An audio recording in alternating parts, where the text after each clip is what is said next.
على الطريق اللي نهايته بداية بلا قبض الخيال يعيش جوه والقديم يجدده، اللون ياخذ راحتي وارتاح من ضيق الخلق، محتاج لي سجات عيد الراحة المستبعدة، ياخذني التفكير لابعد مرحلة وابعد نطاق واعيش في غربة على الواقع ورحلة مجهدة، منها يمر البال في ضيقه وهم ما يطاق، واميل للعزلة واشوف ان الظروف معقدة، اصعب من شعور الفراق الا شعور الاشتياق، هم من يطاول راعي الفرقة ونار موقدة، من يكثر التفكير في الدنيا ولهوات الفراق يمكن يبين الحزن في عينه ويجفى مرقده، كافحت في الدنيا بعز وذقت شيء ما يذاق، ما مرت الظروف الليالي باردة ومبردة، بيني وبين العز واسلوم العرب عقد اتفاق، رصيدي اللي ما ملكته في بنوك الاصدى، رزقي وتوفيقي على الله خالق السبع الطبق، اعيش لحظتي ولا افكر في بكره وابعده، كم سليم شكله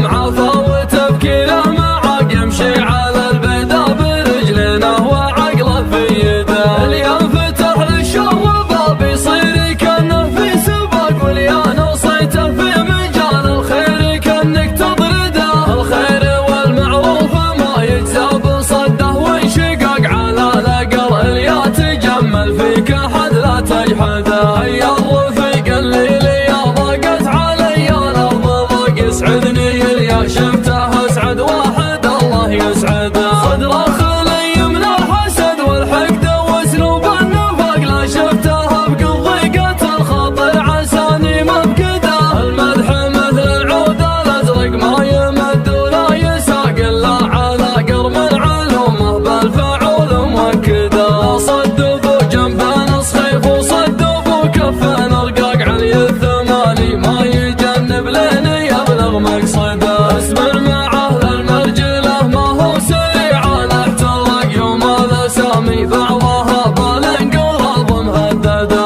يكرم عن الهفات والزلات والهرجه الدقاق، لها نراس تعب الاجيال قبله وابعده، يسعى لفعل الخير والمعروف والحق حقاق، من يحتزم في المحزم المليان يبشر بسعده، يا علي بن عظه فعولك تشرح صدور الضيق، صبي من المسعود يقف كل ما حان وعده، انت المشرف في الوطن والدبلوماسي في العراق، وتبين في يوم يجف الدم وسط الورده، اخوك يوسف ما ضرب الهينه ولا الفهاق، هو مسندك في حزه الشدات وانت مزنده، عزوة ثماله لغدا للخيل في الحرب اصطفاق، يبطي معادي همه يونس على الكبد الهدى، وس الرجال اللي لهم في سلم الطله وثاق، يحكي به التاريخ والواقع قبل لا تنشده، وقت الرخا غيث يصب الماء وهم ما له حقاق، وقت اللقا تنطح معاديها وتطاج المدى، على الطريق اللي نهايته بداية بلا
ترى معانا الهفات والزلات